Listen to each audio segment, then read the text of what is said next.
Bom, hoje nós vamos finalizar a cultura do feijoeiro. Então, nesta terceira aula, o roteiro foi dividido da seguinte forma: manejo de pragas e doenças, colheita, beneficiamento, armazenamento e melhoramento. Então, o manejo de pragas. Assim como toda cultura, o feijoeiro também é acometido por pragas que acarretam em diversos prejuízos para a cultura, diminuindo a produtividade caso não haja intervenção apropriada, podendo levar à perda total da área de implantação. Então, dentre as principais pragas, pode-se citar o gorgulho do solo, a lagarta rosca, lagarta elasmo, lagarta cortadeira, vaquinha e minadora, além de pragas sugadoras e raspadoras, como a cigarrinha verde, a mosca branca, o trips, ácaro rajado, percevejos e o caruncho do feijão. Essas são as pragas mais efetivas da cultura. Ainda dando continuidade, falaremos sobre o manejo propriamente dito. Então, para o manejo de pragas, como prática de controle cultural, a gente pode citar época de semeadura, sistema de semeadura, utilização de cultivares resistentes e rotação de cultura, sendo esta as principais a serem utilizadas.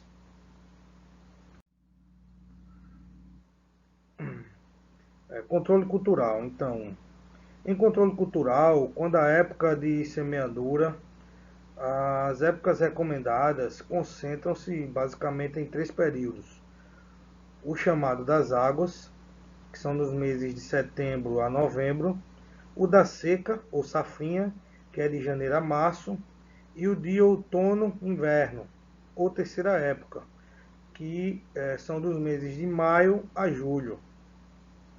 Portanto, é essencial se basear nos conceitos ecológicos e biológicos de determinada praga.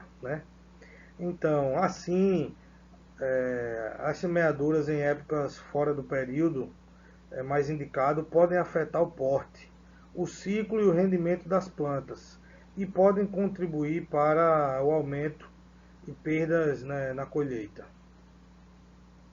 Então, se tratando do sistema de semeadura, como por exemplo o plantio direto, é necessário uma grande atenção, pois os restos culturais que são deixados na superfície do solo podem criar condições favoráveis à sobrevivência e multiplicação de algumas pragas que atacam a cultura do feijoeiro.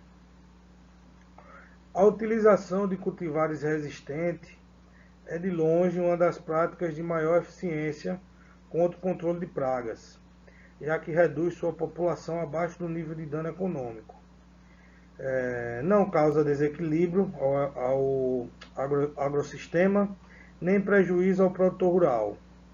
Então, por fim, a rotação de culturas também é uma prática cultural de grande importância no controle de pragas, utilizando culturas que não sejam hospedeiras das mesmas pragas.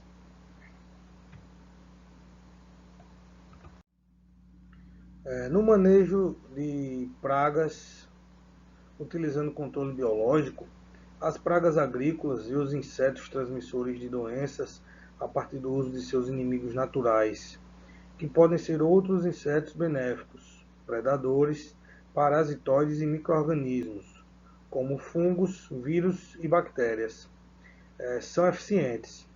Então, os insetos entomófagos são animais que se alimentam de insetos, falando tanto de plantas como de animais. Então, da maneira parasitoide, o uso de tricograma é eficiente no controle de pragas da ordem Lepidoptera e por ser fácil a sua criação em escala comercial.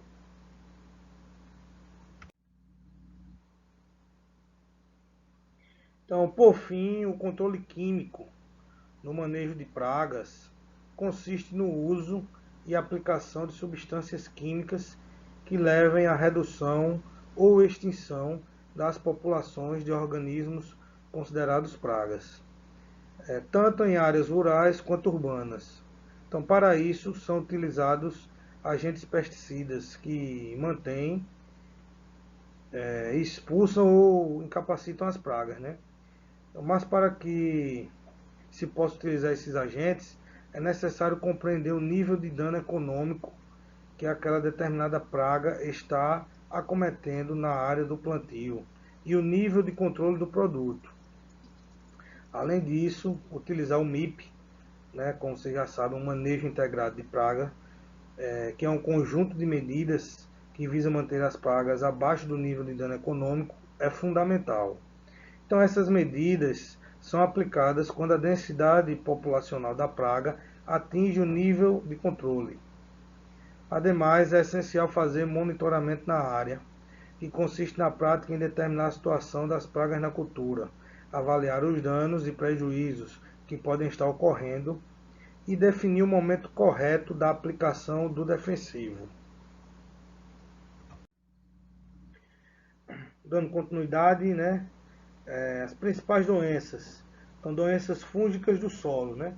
Então, nós temos aí a podridão radicular, seca e tombamento, né? Então, ela sobrevive em restos de culturas e em temperaturas entre 18 a 32 graus. Então, seu controle é a rotação de cultura com poáceas, né? Tratamento de sementes, evitar semeadura em áreas infestadas pelo fungo e etc. O mofo branco, ele sobrevive em restos de culturas e em temperatura entre 18 a 20 graus. Então, seu controle também rotação de cultura com poácea, tratamento de sementes, evitar semeaduras em áreas infestadas pelo fungo. Podridão do colo, ela sobrevive em temperaturas entre 27 a 30 graus e alta umidade relativa.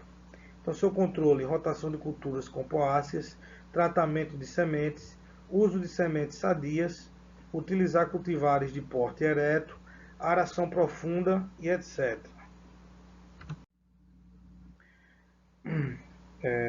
Dando continuidade ainda às doenças. Então, temos também a mancha angular, ela sobrevive em temperaturas de 17 a 27 graus e alta UR.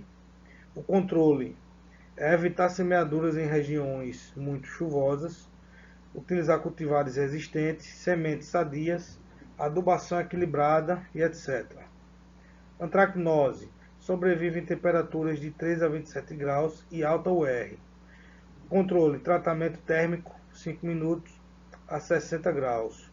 Eliminação de restos de cultura, eliminação de sementes manchadas, evitar semeadura em regiões muito úmidas, aração profunda, aplicação de fungicidas específicos. Ferrugem, ela sobrevive em temperaturas de 24 a 25 graus e alta UR.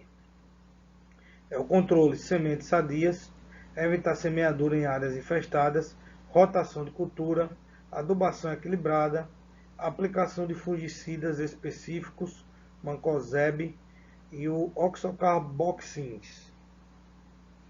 Oídio, então, sobrevive em temperaturas de 20 a 28 graus e o R entre 50 a 60%. Controle, sementes sadias, evitar semeadura em áreas infestadas, rotação de cultura e etc.